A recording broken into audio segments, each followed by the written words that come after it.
Audio des dignitaires de la Première République arrêtés le 3 avril 1984 après la prise du pouvoir par l'armée guinéenne. L'Association des victimes du Kambouaro vous présente les aveux de Siaka Touré. C'est un personnage capable de se métamorphoser en loup-garou ou alors en justicier. Ceux et celles qui passent leur temps à parler de la prospérité économique et sociale qui prévalait sous la Première République feraient bien d'écouter attentivement un des grands tenants du pouvoir de l'époque, en l'occurrence Siaka Touré, par la faute de ceux qui étaient chargés de son interrogatoire et qui ne lui ont pas posé les questions qu'il attendait et auxquelles il semblait être prêt à répondre, Siaka emportera dans sa tombe bien des secrets. Alors c'est la commission qui revient, un temps assez prolongé. Depuis le 24 juin. Depuis le 24 juin, nous avons pris ce temps-là pour nous permettre de faire des recherches. Absolument. Des recherches un peu partout. C'est normal. Ce qui nous a permis, en tout cas, de nous armer pour venir Absolument. au combat. Et nous pensons que vous aussi, depuis tout ce temps, vous avez suffisamment réfléchi. Donc, vous avez tiré certaines leçons. Nous avons donc une série de questions à vous poser. Aucun problème. D'accord. Nous sommes là pour dire la vérité. Très bien. Première question.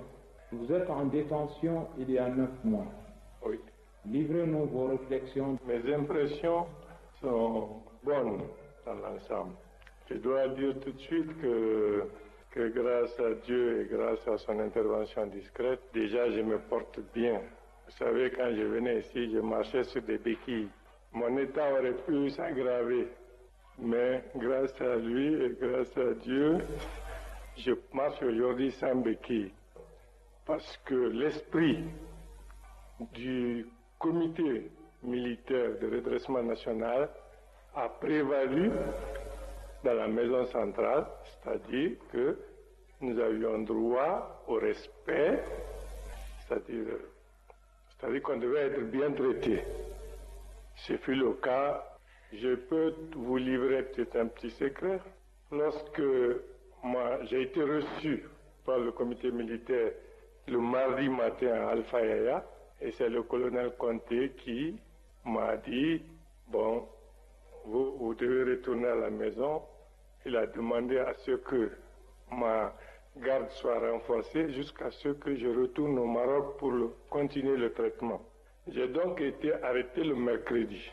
Je suis resté à Alpha Yaya. Je crois jeudi soir, j'ai assisté, j'ai ouï par les fenêtres du camp Alpha Yaya la composition du comité militaire et je crois du gouvernement. J'ai été personnellement très heureux de voir que le premier responsable était le colonel Conté, avec lequel je n'ai pas eu tant de rapports étroits, mais que je connais comme un homme affable, un homme très doux. Nos rapports étaient bien, on se voyait que peut-être soit à l'aéroport ou quand je vais au camp. Par contre, il était ami à beaucoup de mes camarades promotionnaires que vous connaissez. Donc, dans la composition du comité militaire de redressement national, j'ai ouï entendre le nom de beaucoup de mes copains. Ce que je peux dire encore, c'est qu'il y a quelque chose d'un peu anormal. C'est ainsi que j'ai vu que, à ma place de ministre des Transports, on a envoyé évidemment de Abdraman Kaba. Et je me suis personnellement dit, je ne sais pas si il pourra faire le travail. En plus de cela, le poste de Premier ministre, puisque vous dites de vous dire la vérité, le poste de Premier ministre ne me convenait pas. Parce que le poste de Premier ministre avait été créé par simple amitié du président défunt pour Lansana Béaougui. Ça n'existait pas en fait dans la Constitution. Donc j'ai vu que dans la composition du nouveau gouvernement, on avait mis colonel Diarra, Premier ministre, chef du gouvernement. Je n'ai pas approuvé ça. Personnellement, pourquoi? Parce que le bicéphalisme, actuellement, surtout en Afrique, c'est pas quelque chose de tout à fait bien. Et connaissant les hommes, j'ai pensé qu'il pouvait y avoir des problèmes. Donc voilà, j'ai eu à garder les prisons, toutes les deux prisons, aussi bien à Conakry qu'à Kindia. Mais vous savez, je n'ai pas besoin de vous parler de moi, de ce que j'ai fait. Mais je dois simplement vous dire qu'il y a un changement profond en moi. Pourquoi? Parce que lorsque l'homme ne fait pas la prison, beaucoup de choses lui échappent. C'est ce que j'ai à vous dire. Une deuxième question. Connaissez-vous la société Galerie Motors? Je connais la société Galerie Motors. Expliquez-nous la nature de vos rapports avec cette société. Cette société est venue à Conakry et a demandé à être parrainée par le ministère des Transports. Parce qu'en général, toutes les sociétés se font parrainer par un département. Donc, je devais signer les papiers. Je dois dire que ça n'a pas été chose facile, puisque jusqu'au moment où j'étais accidenté et transporté au Maroc, je ne sais pas si seulement le ministère du Commerce intérieur lui avait encore accordé les documents. Et c'est des gens qui ont assez souffert quand même à Conakry pour leur installation. Je ne sais pas si finalement la société a continué ou si elle est partie. Elle nous avait fait des propositions de pièces de rechange de tous les camions et instincteurs de l'aéroport. Donc, nous avons demandé à cette société de nous faire une facture pro forma de pièces de rechange pour remettre ces véhicules d'état, ce qui a été fait. Nous avons donc transmis la correspondance à Importex. Je dois avouer que les problèmes de Conakry étaient très compliqués. Les appels d'offres étaient faits de la même manière. On arrivait toujours à court-circuiter parce qu'il y avait toujours des gens intéressés. Même quand j'étais couché au Maroc, on m'a téléphoné pour me dire que Accor avait pu faire passer la facture d'une autre société contre la facture transmise par le ministre des Transports. Je dis, bon, alors, calmez-vous, je ne sais pas en fonction de quoi on a rejeté les factures. Mais surtout, la femme est une femme très active. Elle allait un peu partout jusqu'à la présidence, donc elle venait aussi chez moi. Donc nos rapports en général sont bons. Elle est très gentille, ça je dois vous l'avouer. Ce que vous venez de nous dire là, c'est dans ce cadre-là que vous avez lancé une importante commande de pièces détachées. Ce sont les différents services qui ont demandé leurs besoins. Moi aussi, je fais une commission à mon niveau là-bas. Pour que cette société privée puisse bénéficier de votre soutien, vous n'avez pas perçu davantage? Non, personnellement non.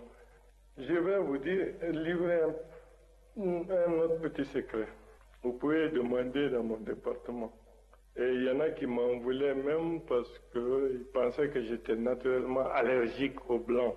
Mais je n'ai jamais voulu recevoir des Européens dans mon bureau sans mon petit état-major. Je n'ai jamais perçu de l'argent avec les gens. Jamais. Mais tout dernièrement, lorsque j'étais au Maroc, la dame elle-même, parce que ma fille a eu le même pied gauche fracturé, mais elle tenait à me voir. La dame... Votre fille Anna? Non, pas Anna. Anna, c'est l'aînée. Anna, elle est l'aînée d'une Française. Oui, c'est Fatou. Oui, Fatou. Donc, la femme elle a payé. C'est-à-dire, si nous posons cette question, c'est parce que dans le cadre de nos investigations, Madame Kit Berman, M. Michel Collignon. Madame qui? Madame Tisbert Fernand. Et à travers l'audition de cette dame et ce monsieur, ils avaient fait état d'une commission de 656 481 $, mort de règlement. À chaque affaire, le paiement se fera de main à main aux endroits indiqués par Siaka Touré en son temps. Si jamais ça s'est vérifié exact, vous l'amenez, elle dit devant témoin ça, faites de moi ce que vous voulez. Vous connaissez tous ici mon tempérament. Quand vous avez trouvé de l'argent chez moi, je vous ai dit que ça m'appartient. Même, je vous ai même dit, j'ai dit, il y a une erreur. Quand on m'a dit 67 000 et quelques US dollars, j'ai dit non, il y a erreur. Il y avait 167 000 et quelques dollars parce que j'avais 12 paquets de 10 000 $ en billets de 100. Et le reste, en billets de 50, de 20, de 10, de 5 et peut-être un peu de 1. C'est des sommes qui m'appartiennent en propre. Je ne peux pas vous mentir, je n'ai pas l'habitude. C'est pas dans mon tempérament.